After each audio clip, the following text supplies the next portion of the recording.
La puerta de la tercera sala estaba en el extremo opuesto. Dos pesadas puertas de madera blanca enmarcadas en plata, y, cuando las empujé para abrirlas, al otro lado me encontré con una sala que, sin la menor duda, el transcurso de 1 millar de años habría ido horadando lentamente en el seno de la montaña.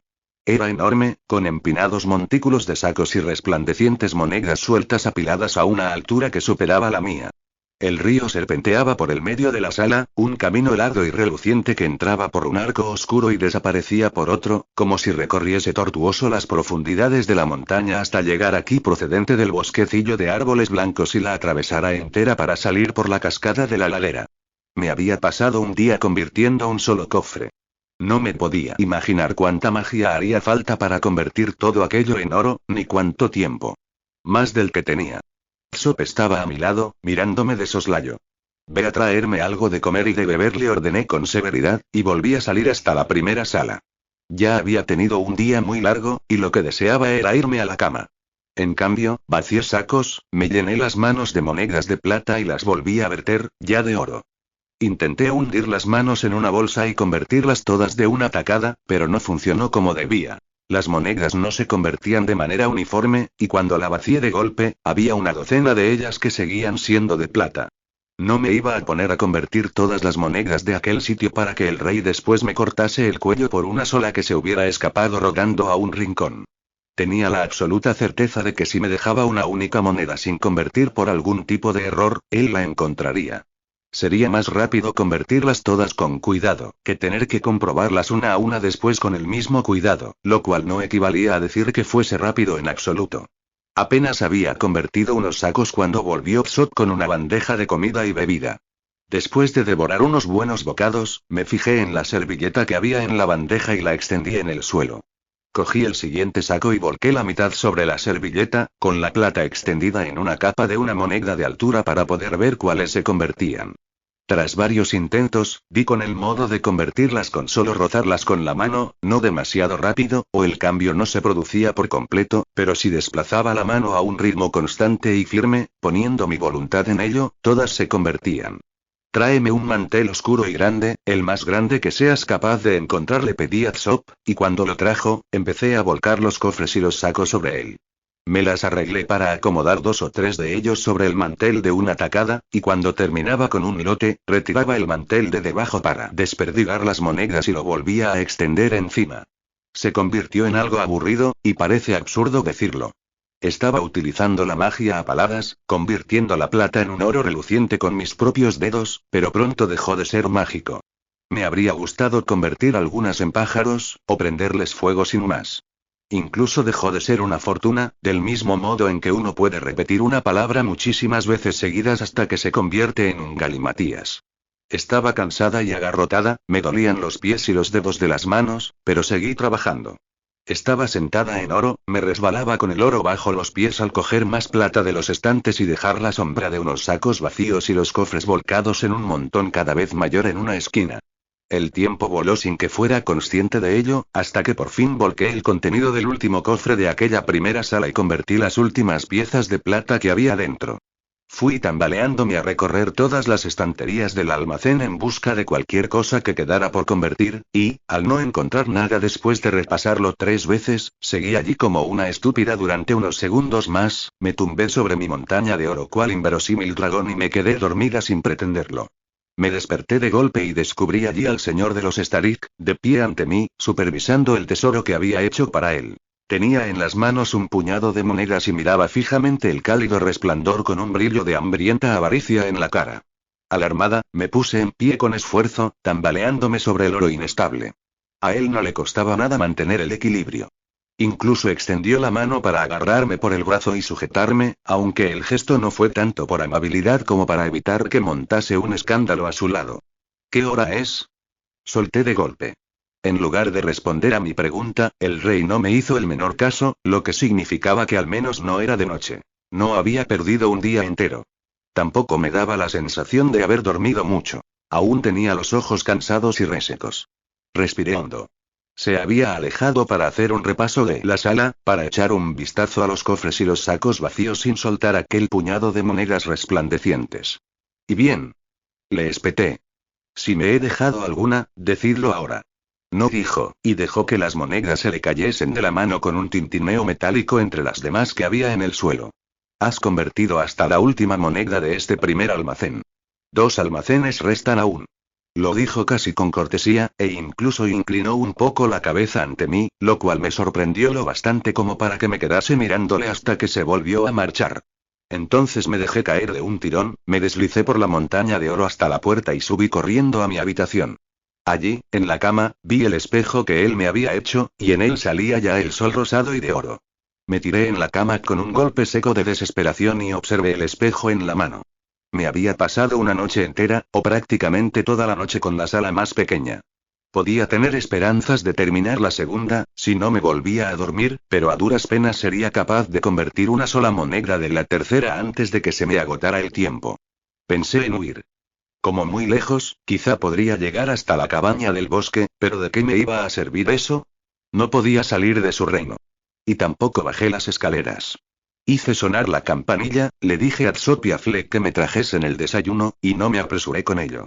Me quedé sentada y resentida comiendo platos llenos de pescado y de fruta fría como si no tuviese la menor preocupación, y mucho menos como si tuviese una enorme espada de plata pendiendo sobre la cabeza. La cortesía de mi esposo había afianzado mi certeza de que si no lo lograba, significaría mi muerte, y Tsop y Fleck incluso cruzaron una mirada cuando pensaban que no las veía, como si se preguntaran qué estaba haciendo. Pero ¿por qué intentarlo, siquiera, si todo cuanto iba a conseguir era dejarle una montaña de oro aún mayor sobre la que me cortaría la cabeza? Su ley no parecía dejar margen para el error, y si no podías hacer lo que habías afirmado, enmendaban aquella mácula del mundo eliminándote de su faz. Estaba a punto de servirme otra copa de vino ya puestos, ¿por qué no emborracharme hasta el final? Pero me detuve de golpe y la volví a dejar. Me levanté de la cama. Venid a los almacenes conmigo, les ordené a Tsop y a Fleck.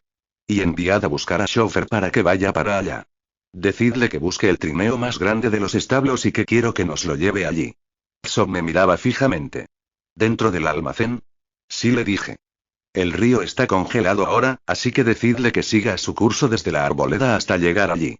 Los ciervos parecían tener sus reservas al salir de la boca del túnel y escoger con delicadeza su camino entre las inmensas montañas de plata. Schofer había tenido que bajarse y tirar de ellos para guiarlos. Los 3 Starik, Tsop, Fleck y Schofer mostraron más reservas aún cuando les dije lo que quería que hiciesen. Me cuidé de preguntarles nada al respecto, solo les conté lo que debían hacer. Pero, ¿dónde queréis que la llevemos? Repuso Tsop pasado un instante. Señalé hacia la oscura boca del túnel del río en el otro extremo de la cámara. Meted ahí dentro el trineo y volcáis la plata. Aseguraos de que dejáis el espacio suficiente para que quepa toda. ¿La dejamos ahí, sin más? Preguntó Fleck. ¿En el túnel? ¿Se la va a llevar alguien de ahí? Le pregunté con descaro. Los 3 dieron un respingo y evitaron mirarme a la cara, por si acaso era capaz de leer una respuesta en su rostro. La verdad es que no me preocupaba que fuera seguro. Lo que me preocupaba era que había prometido convertir toda pieza de plata que hubiera dentro de estos 3 almacenes, de manera que allí dentro tenía que haber mucha menos plata, y muy rápido. Y si a mi esposo no le complacía la nueva ubicación de su tesoro, podría volver a trasladarlo cuando yo hubiese terminado. Un momento después, Schofer cogió en silencio 3 sacos con cada mano y los echó dentro del trineo. Los ciervos movieron nerviosos las orejas hacia atrás al oír los fuertes golpes. Tras unos segundos, Fleck y Tsop comenzaron a ayudarle. Cuando vi que de verdad lo estaban haciendo, me di la vuelta, regresé a la segunda sala y me puse a trabajar con mi mantel oscuro.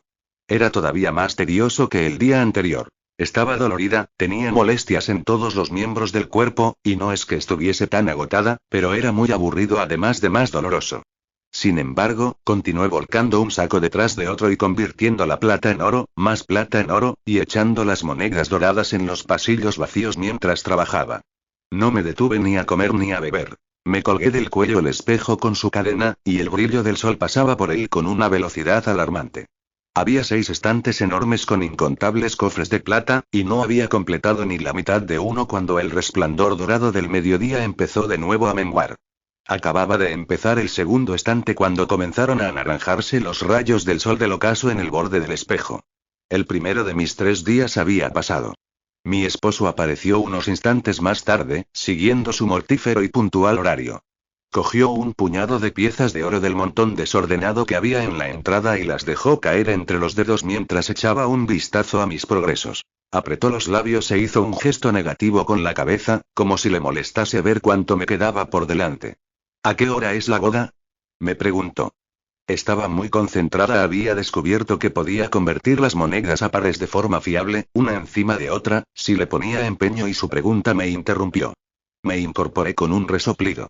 Lo que prometí fue que bailaría en su boda, y los músicos tocarán hasta la medianoche, le respondí con frialdad.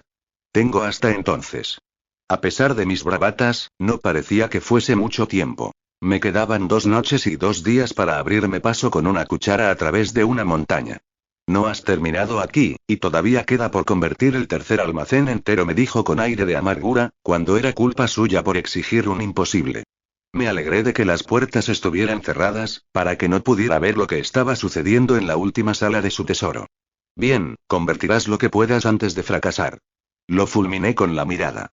De no haber tenido ninguna posibilidad de éxito, estaba claro que habría dejado incluso de intentarlo en aquel preciso instante.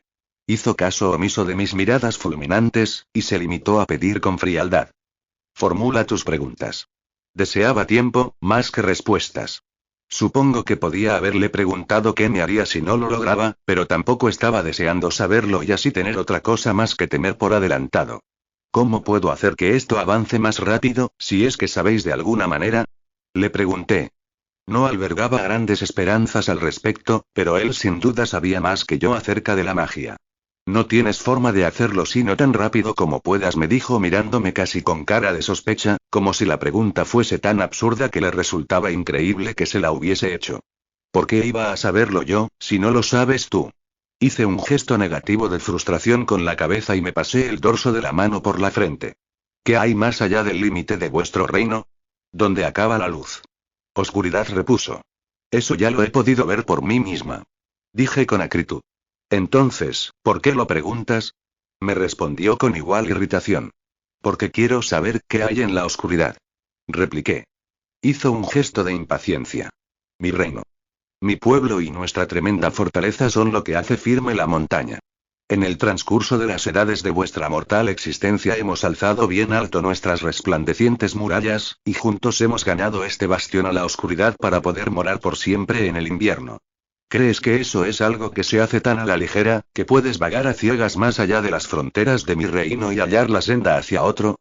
Echó entonces un vistazo alrededor de la sala y al montón de plata con una triste amargura. Quizá lamentes ahora la urgencia mortal de tu promesa y te preguntes a dónde podrías huir de un juramento que se ha quebrantado en mi reino. No te imagines que hallarás senda alguna hacia los reinos enanos, o que allí te darán protección contra el castigo. Me lo dijo con aire despectivo, como si debiera avergonzarme de huir de él. Pues bien, me habría lanzado a por una escapatoria sin la menor de las vacilaciones, pero no tenía más noción de cómo llegar a esos reinos enanos que de llegar a la luna, y estaba segura de que tenía toda la razón al respecto de la bienvenida que me daría quien fuese que viviera allí. Pero eso me dejaba sin una pregunta que hacerle. Ya no me importaban sus costumbres ni su reino. Lo iba a abandonar de una manera o de otra, y lo único que quería era ponerme a trabajar. ¿Podéis serme de alguna utilidad en todo esto? Le pregunté. Hizo un ademán impaciente. Ninguna que yo vea, y si la hubiere, en cualquier caso, no te queda absolutamente nada con lo que hacer un trueque a cambio de mi ayuda, me dijo. Has comprometido tu don por un precio muy elevado en un acto de temeridad, y me quedan pocas esperanzas de que puedas salvarlo. Se dio la vuelta y me dejó. Observé aquellas montañas venenosas de plata a mi alrededor y pensé que lo más probable era que él estuviese en lo cierto. Capítulo 15. Hacía muchísimo frío en aquella casita después de que Irina se marchase, y en el exterior era como si los árboles blancos se hubieran aproximado a las ventanas, como si quisieran llegar dentro con las ramas. Seguí agarrada a la manta de pieles que tenía sobre los hombros, arrastré la silla hasta el horno y me quedé allí sentada tiritando mientras me tomaba otra ración de gachas, con los huesos tan doloridos que los notaba rozar los unos contra los otros en todas las articulaciones, una pequeña molestia cada vez que me movía. Aún así, lo peor de todo era estar allí sola con aquel terrible invierno fuera. Eché otro tronco al fuego y lo moví para tener una llama más luminosa, como si fuese un poco de compañía, y para quitarme de encima aquella fría oscuridad que no cambiaba nunca. Aquel no era lugar para una anciana cansada. No entres en el bosque, o te cogerán los Starik y te llevarán a su reino, me decía mi madre cuando era pequeña, y aquí estaba ahora, escondida en su reino como un ratoncillo. ¿Y qué pasaría cuando se apagara el fuego? ¿Y cuando se acabasen las gachas? Al menos había una buena cantidad de leña en el cajón junto al horno. Era una ama de casa muy particular la que vivía allí.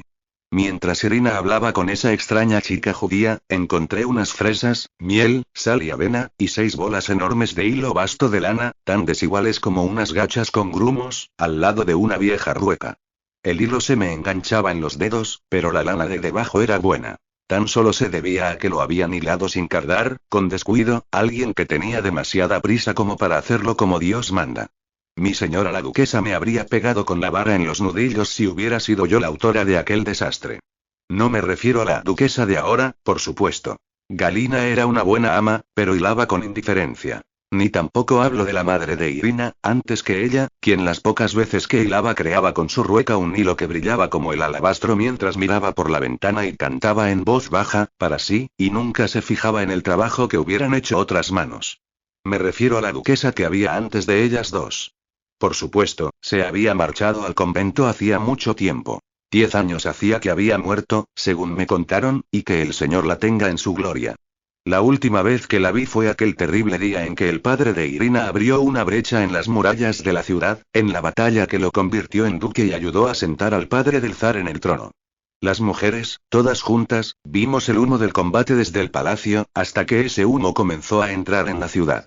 La duquesa se apartó entonces de la ventana y nos dijo: venid, a las demás muchachas y a mí, las 6 solteras, y nos llevó abajo, a los sótanos, a una pequeña habitación que había al fondo, con una puerta encajada en la piedra de la pared, y nos encerró allí. Esa fue la última vez que la vi. Era un lugar muy frío, muy oscuro y muy estrecho. Qué próximo me volvía a parecer ahora aquel lugar en esta cabaña pequeña, fría y oscura, con el asedio del mortal invierno. Nos abrazamos las unas a las otras, nos echamos a temblar y lloramos, y allí nos encontraron los soldados, de todos modos. Hallaron todo cuanto había en la casa.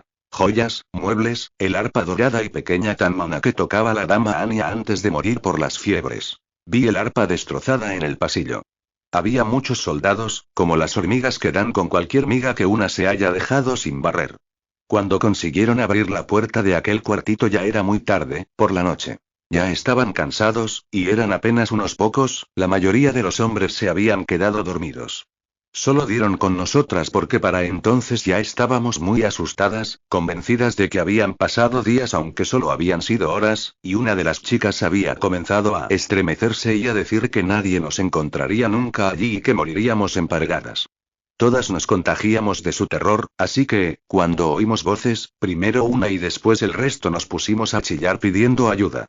Y así, cuando nos sacaron, caímos llorando en sus brazos, y fueron atentos con nosotras, nos dieron agua cuando se la suplicamos. Uno de ellos era sargento, que nos llevó arriba a ver a su señor y le dijo que nos tenían encerradas en el sótano.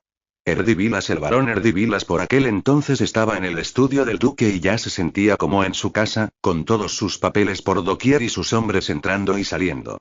Yo tampoco encontré mucha diferencia. Solo había estado allí 1 o 2 veces. No era tan guapa como para que el duque mandase a buscarme, ni tampoco tan fea como para que la duquesa prefiriese dejar de verme cada vez que tenía que enviar un recado a su esposo. El nuevo duque tenía un rostro más severo que el antiguo, pero, después de echarnos un vistazo, dijo: mira qué bien. Llévalas a los aposentos de las mujeres y diles a los hombres que las dejen en paz. Tampoco es necesario portarse siempre como animales. Y luego se dirigió a nosotras. Haced cuanto podáis por los demás. Yo intenté hacerlo lo mejor que pude, y cuando ya no pude hacer nada más, me fui a hilar la lana que quedaba en los aposentos de mi señora e hice muchas madejas de buen hilo mientras apagaban los incendios en la ciudad, de modo que, cuando la situación se calmó un poco más, el duque me mantuvo en su casa, ya que no se quedaba con nadie que no se las arreglara para ser de la suficiente utilidad. Lo agradecí, igual que agradecí que me sacaran de aquel cuarto del sótano, aunque fueran soldados enemigos. No tenía esposo, ni dote ni amigos. Mi madre había sido la esposa de un caballero pobre que perdió sus pocas tierras por culpa del juego y de los judíos. Mi padre la colocó con la duquesa y se marchó a las cruzadas a morir, y la señora tuvo la bondad de conservarme entre su séquito cuando mi madre también falleció de unas fiebres aquel año tan invernal, en que la duquesa estaba apenada por la pérdida de Anya. Yo solo era unos años más pequeña. Pero no era ya tan pequeña cuando la ciudad cayó, y ella se marchó con las hermanas religiosas antes de que yo saliera de aquel sótano. No me quedaba nadie. No tenía a nadie, y esa era mi situación desde la muerte de mi madre. Permanecí en los aposentos de las mujeres y me puse a hilar, y pasaron los años, y más años, y ya me dolían las manos cuando hilaba demasiado, y estos ojos míos comenzaban a ver menos como para coser bien, así que, cuando Silvija la madre de Irina murió con su hijo Mortinato, no me quedé plañendo con las otras mujeres como era menester, sino que me marché sin hacer ruido a la alcoba de los niños, donde dormía la pequeña. A nadie le gustaba la niña, igual que tampoco les había complacido la madre, porque ninguna de las dos parecía preocuparse por complacer a nadie. Era siempre demasiado silenciosa, y si bien no tenía los extraños ojos de su madre, aún así parecía que pensaba demasiado, con aquella mirada tan singular. Irina estaba sentada en la cama cuando entré, como si los llantos la hubiesen despertado. Ella no lloraba. Tan solo me miró con aquellos ojos oscuros, y me sentí inquieta, pero me senté a su lado, le canté y le dije que todo iba a ir bien, así que cuando entró Erdivilas en la alcoba se encontró con que ya la estaba atendiendo, y me dijo que continuara haciéndolo. Me alegró aquello, el hecho de volver a tener una posición segura, pero cuando Erdivilas salió de la habitación, Irina seguía mirándome demasiado pensativa, como si comprendiese por qué había ido a cuidar de ella. Y enseguida me encariñé con la niña, claro está. No tenía a nadie más a quien querer, y aunque no fuera mía, me habían permitido tomarla prestada. Ahora bien, nunca había estado del todo segura de lo que ella sentía hacia mí. Los demás críos acudían corriendo a sus niñeras y a sus madres con besos y abrazos. Ella nunca lo hizo. Todos aquellos años me dije que no era más que su forma de ser, fría y silenciosa como la nieve recién caída, pero, en lo más hondo de mi corazón, seguía sin estar totalmente segura, hasta que el zar envió a sus hombres a por mí con el fin de utilizarme para hacer daño a Irina, y vi que habría funcionado. ¡Ay, qué extraña manera de sentirse feliz! Irina había dormido un rato en el camastro de la cabaña, y yo le había cantado, a mi niña, sentada junto al fuego igual que todos aquellos años, y supe que sí era mi niña, que no me la habían prestado solo por un tiempo. El hilo que había encontrado estaba lo bastante suelto como para poder separar la lana con facilidad, incluso ahora, con estas manos mías de grandes nudillos, y contaba con el peine y el cepillo de plata, lo único que la madre de Irina le había dejado a su hija. Cardé la lana hasta que quedó suave y la volví a hilar desde el principio, la enrollé en madejas, y cuando terminé con todas y cada una de ellas, eché otro tronco en el horno y me pasé el tiempo sentada delante de la rueca hasta que Irina se despertó. Pero ahora había vuelto con él, con aquella monstruosa criatura que acechaba en el palacio, un mal negro disfrazado de hermosura. Si le hacía daño, si no la escuchaba, pero ¿de qué serviría preocuparse? No podía hacer nada, una anciana a quien el río de la vida había traído y llevado durante tanto tiempo, de aquí para allá, para acabar ahora varada en esta orilla extraña. ¿Qué podía hacer yo?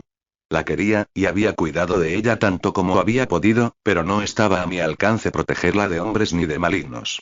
Le volví a trenzar el pelo, le puse la corona en la cabeza y la dejé marchar. Y cuando ella se fue, yo hice lo que pude, que era sentarme, esperar e hilar hasta que me pesaron las manos, las descansé en el regazo y cerré los ojos durante un rato. Me desperté sobresaltada con el crepitar del último tronco. Oí una pisada en el exterior y me sentí atemorizada y perdida, e intenté recordar dónde estaba y por qué hacía tanto frío mientras los pasos se acercaban. Irina abrió la puerta. Durante un espantoso momento, seguí sin reconocerla. Tan diferente y plateado era su aspecto en la entrada, con aquella ancha corona sobre la frente y el invierno arremolinándose a su espalda, y era como si formase parte de todo ello. Pero continuaba siendo su rostro, y aquel momento pasó. Irina entró y cerró la puerta, y luego se detuvo y se quedó mirándola. ¿Lo has hecho tú, magra?, me preguntó. ¿Hacer qué?, le dije, confundida. La puerta, respondió Irina. Ahora está bien sujeta a la pared. Seguía sin entenderlo. ¿Es que antes no lo estaba? Solo he estado hilando, le dije con la intención de mostrarle la lana, pero me vi incapaz de recordar dónde había puesto las madejas, no estaban sobre la mesa. Pero eso no era importante. Me levanté, fui hacia mi niña y le tomé las manos, esas manos tan frías. Había traído un cesto lleno de cosas para mí. ¿Estáis bien, Dusenka? ¿No os ha hecho daño? Estaría a salvo durante un momento, otro instante más. La vida entera no estaba hecha sino de momentos, al fin y al cabo. Sergei y yo observamos juntos el puchero de gachas y no dijimos nada. Nos dimos la vuelta y nos fijamos en el resto de la casa. Entonces recordé que había guardado el hilo de lana en la estantería, con la rueca y las agujas de punto, pero ahora estaba todo amontonado en la mesa. O yo pensaba que era mi hilo de lana, pero no lo era. Lo habían enrollado en unas madejas, y cuando cogí una vi que el hilo era distinto, más suave, más blando y mucho más fino. Al lado había un peine de plata, un precioso peine de plata como el que tendría una zarina, con un dibujo de dos ciervos con su cornamenta que tiraban de un trineo en un bosque nevado. Busqué mi hilo de lana en la estantería, pero no estaba. El hilo fino y suave era del mismo color.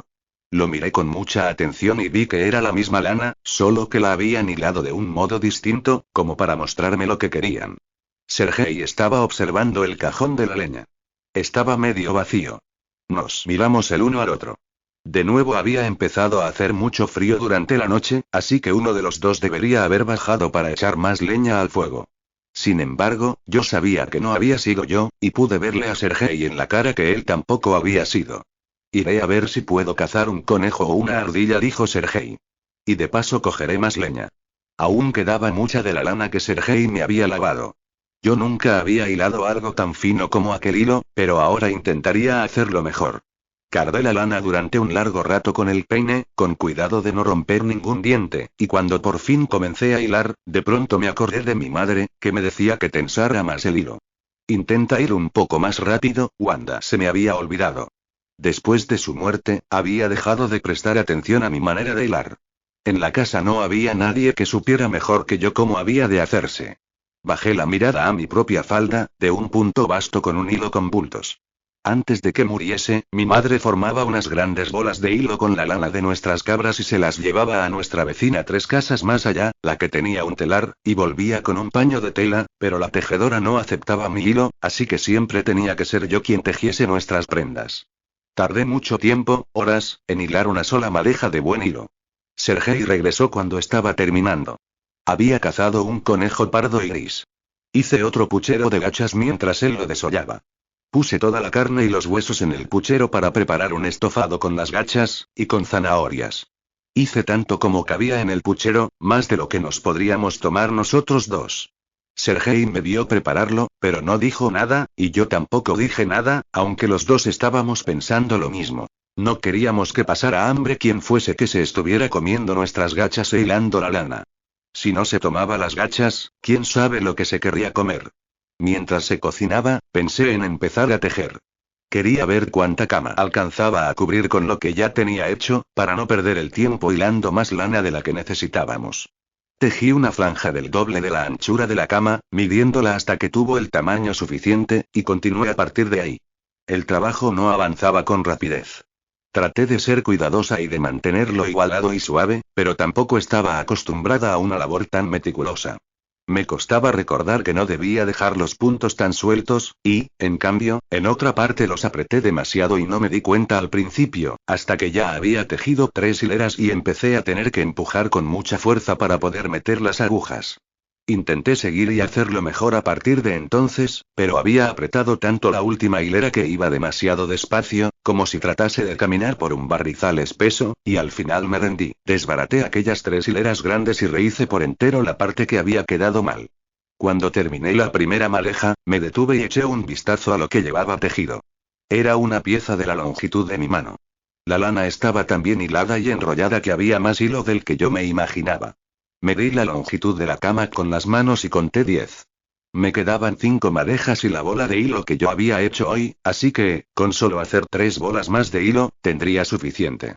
Doblé con cuidado la labor de punto, la dejé sobre la estantería y volví a hilar. Hilé toda la tarde. Hacía cada vez más y más frío. Alrededor de la puerta y de las ventanas había pequeñas nubes de niebla del aire de fuera, que se filtraba por las rendijas, y la escarcha comenzaba a formarse dentro.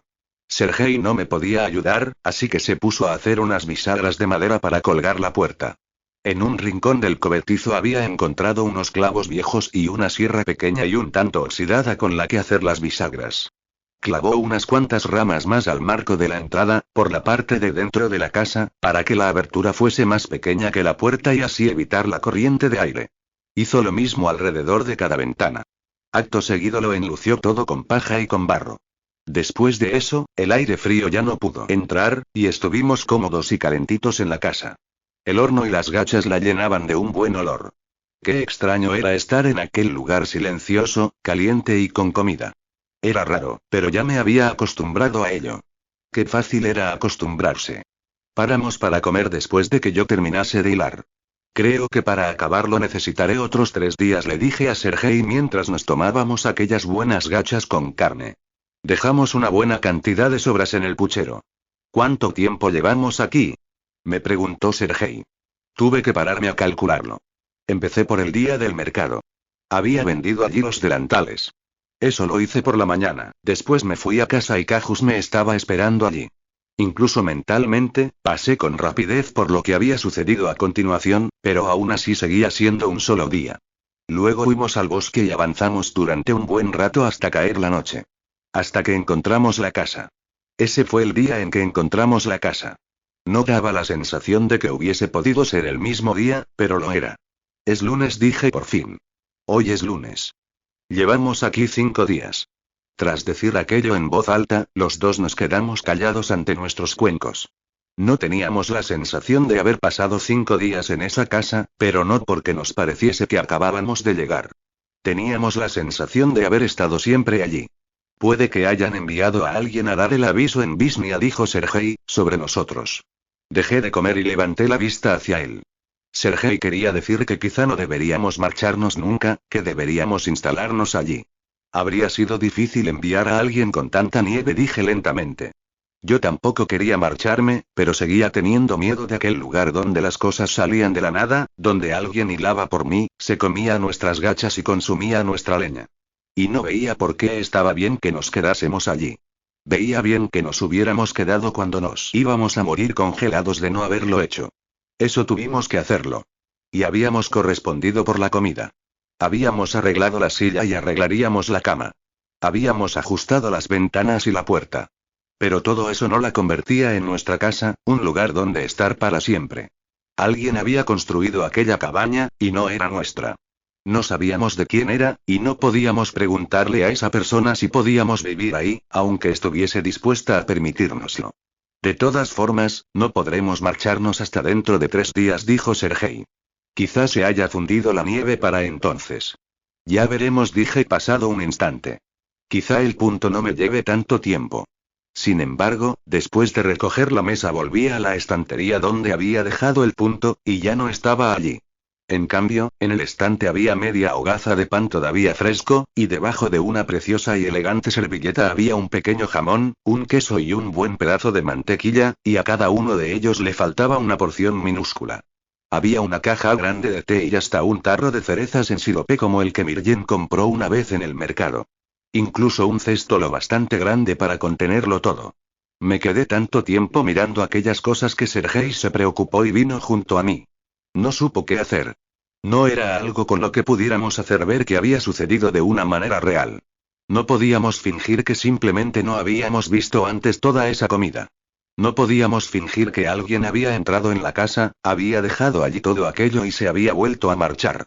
No nos habíamos quedado dormidos. Por supuesto que queríamos tomarnos toda aquella comida tan maravillosa. Recordé en la boca el sabor de las cerezas, el denso dulzor del sirope como el olor del verano. Pero estábamos asustados, más aún que con la avena y la miel. Era un tipo de comida que ni siquiera cuadraba con aquella cabaña. Y acabábamos de comer, así que no teníamos hambre. Deberíamos reservarla para más adelante, dije después de unos instantes. No la necesitamos ahora. Sergei asintió y miró el hacha. Voy a partir unos troncos, me dijo, y salió, aunque estaba oscuro. Necesitábamos más leña. No habíamos echado al fuego un solo tronco en todo el día, pero el cajón estaba prácticamente vacío.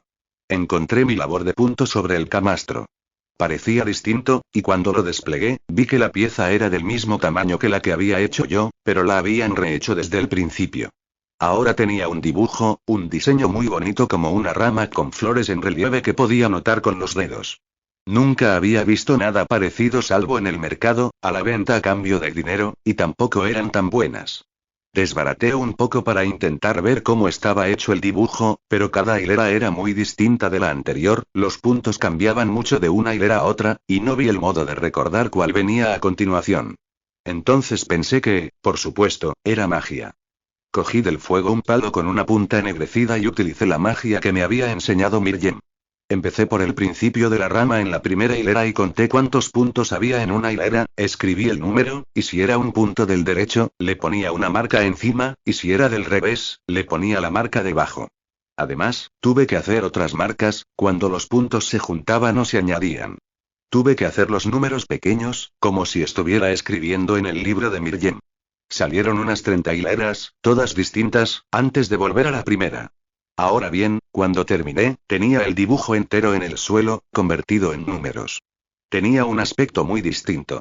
No sabía muy bien si creerme que aquello podía ser realmente lo mismo, pero recordé cómo aquellas pequeñas marcas del libro de Mirjem se convertían en plata y en oro, así que cogí la labor de punto y empecé a añadir otra hilera.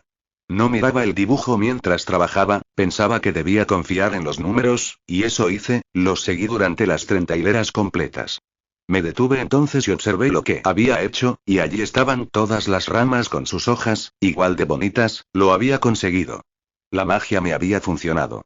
Sergei volvió a entrar y dio unos zapatazos contra el suelo. Traía en los hombros un polvillo blanco. Dejó en el cajón la gran carga de leña que traía en los brazos, pero solo lo llenó por la mitad. Tengo que ir a por más, anunció. Está nevando otra vez. ¿Vas bien así, Stepón, o tienes frío? Me preguntó Panova Mandelstam. Le dije que iba bien así, tuviese frío o no, ya que en cualquier caso no había nada que hacer. Estaba sentado en el mejor sitio del trineo, acurrucado entre Panov y Panova Mandelstam bajo las mantas y las pieles, pero no dejaba de tener cada vez más frío. Al principio pensé que tenía tanto frío porque Algis estaba ahí espiándonos, pero no era por eso. Hizo más y más frío al avanzar aquella tarde, y en lo alto había unas nubes de color gris oscuro cada vez más gruesas.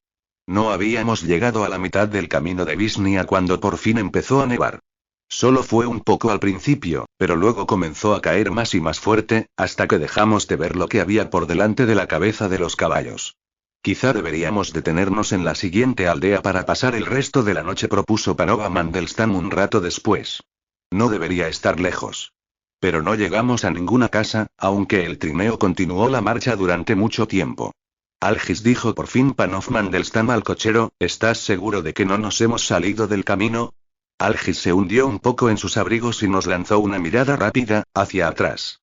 No dijo nada, pero tenía el miedo en la cara. Entonces supe que había perdido el camino. Hubo un momento, en un recodo del sendero, en que los caballos pasaron entre dos árboles que no estaban uno a cada lado del paso, sino un poco separados sin más. La nieve cubría el recorrido y los arbustos, así que Algis no se había dado cuenta. Había seguido adelante. Ahora estábamos perdidos en el bosque, que era muy grande, y en él no había ninguna casa lejos del camino ni del río. Los Starig mataban a todo el que se hacía una casa lejos del río. Los caballos no iban ya muy deprisa. Estaban cansados y llevaban un paso lento y pesado. Sus pezuñas grandes se hundían en la nieve recién caída, y tenían que tirar de ellas para sacarlas a cada paso. No tardaron en detenerse por completo. ¿Qué vamos a hacer?, pregunté. Algis se había dado otra vez la vuelta y se había quedado encorvado sobre las riendas. Panov Mandelstam echó un vistazo a su espalda y dijo: No pasa nada, Stepón. Pararemos en algún sitio donde no haga mucho viento, cubriremos los caballos con las mantas y les daremos su pienso y cualquier hierba que podamos encontrar. Nos quedaremos entre los animales, debajo de las mantas, y conservaremos el calor hasta que amanezca. Cuando haya salido el sol, podremos saber dónde estamos. Algis, seguro que eres capaz de localizar un buen sitio. Algis no dijo nada, pero un rato después hizo girar la cabeza de los caballos y detuvo el trineo cerca de un árbol grande. Si hace momento no habíamos estado seguros de habernos adentrado en el bosque, ahora sí lo estábamos, porque no hay árboles tan grandes en ningún lugar cerca del camino. Alguien lo habría talado ya y lo habría utilizado de haber estado tan cerca como para sacarlo del bosque. El tronco era casi tan ancho como uno de los caballos, y en un lado tenía un agujero podrido que servía de hueco para refugiarse. Panova Mandelstam y yo sujetamos las riendas de los caballos mientras Panov Mandelstam y Algis pisoteaban la nieve junto al árbol y formaban un muro de nieve alrededor de un espacio abierto. Los caballos son mucho más grandes que las cabras. Me daban un poco de miedo, pero tenía que ayudar a sujetarlos. De todas formas, estos animales se quedaban quietos y no saltaban como las cabras, y notaba que estaban muy cansados. Al final, llevamos los caballos a aquel espacio abierto, cogimos todas las mantas del trineo y se las echamos por encima. Panov Mandelstam sacó las bolsas del trineo y las puso en el hueco del árbol, ayudó a Panova Mandelstam a bajarse del trineo, a caminar por la nieve y a sentarse sobre las bolsas. Entonces se enderezó y miró a Algis. El cochero estaba de pie en la parte trasera del trineo. Tenía la cabeza baja. No llené el cubo, dijo con voz grave. Se refería al cubo del pienso, así que no había comida para los caballos.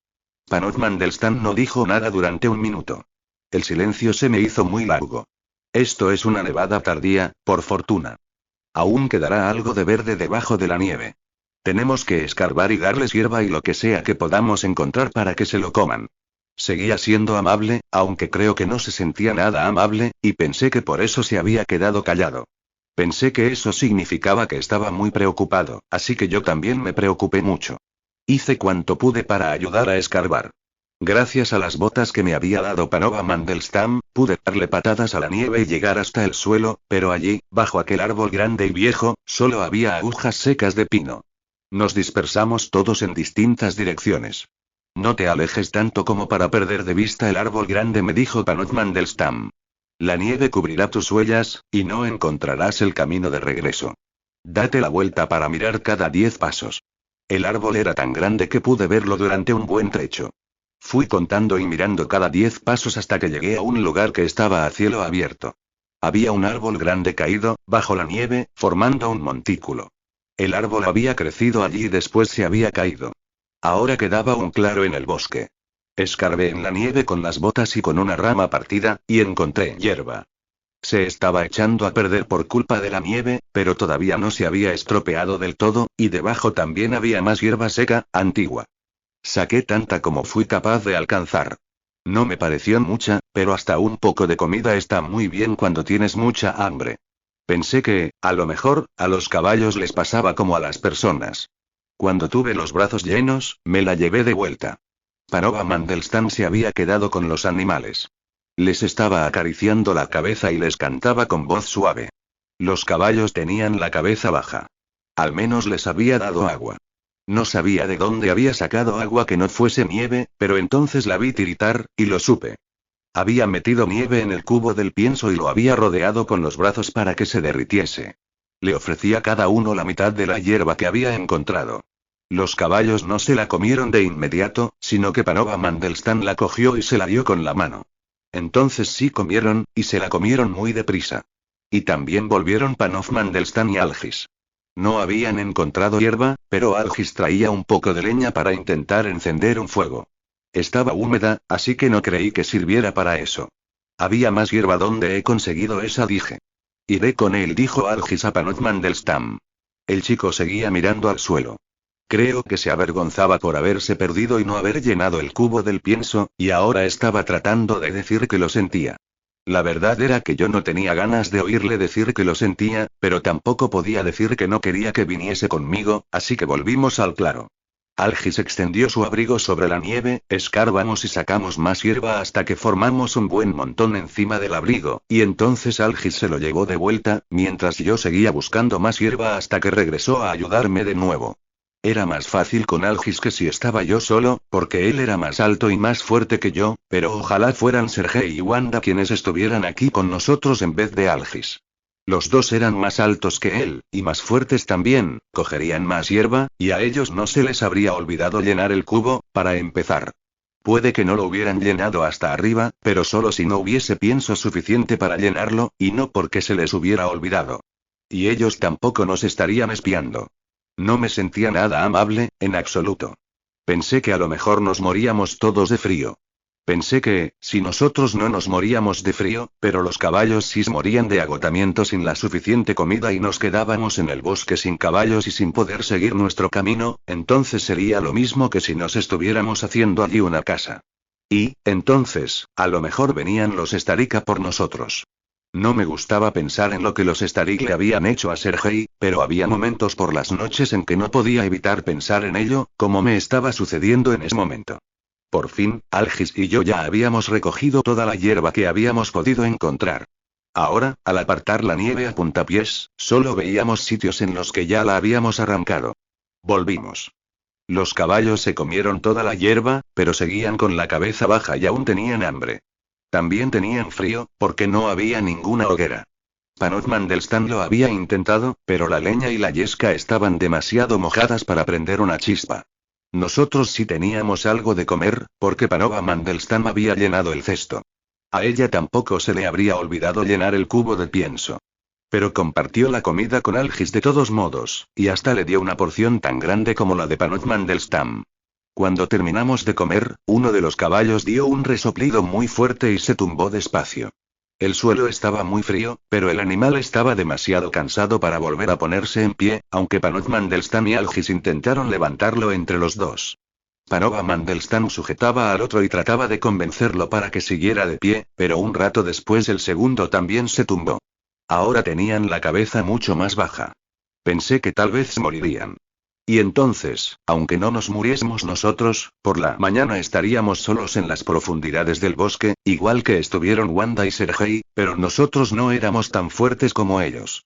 Se habían marchado sin mí porque ellos podían seguir caminando mucho rato por el bosque, y yo no. Aunque quizá ellos tampoco hubieran seguido adelante. A lo mejor se habían detenido en el bosque y se habían muerto en la nieve, igual que nos pasaría a nosotros. No había nada que pudiera hacer yo. No era lo bastante alto ni para tirar de las riendas de los caballos. Cuando los demás se rindieron, Panova Mandelstam me hizo sentarme a su lado contra el costado de un caballo, y nos cubrimos con una manta y una capa de pieles. El cuerpo del caballo nos tapaba el viento, y el árbol también lo tapaba un poco. Seguía haciendo frío, pero eso era todo cuanto podíamos hacer. Panot Mandelstam y Algis se sentaron de la misma forma, apoyándose en el otro caballo. Me metí las manos en los bolsillos y me acurruqué junto a Panova Mandelstam. Todavía tenía la nuez en el bolsillo. La rodeé con los dedos y la apreté con fuerza. Después de que el rey Starik me dejara sola, me levanté y regresé al almacén más grande para ver cómo iba el trabajo.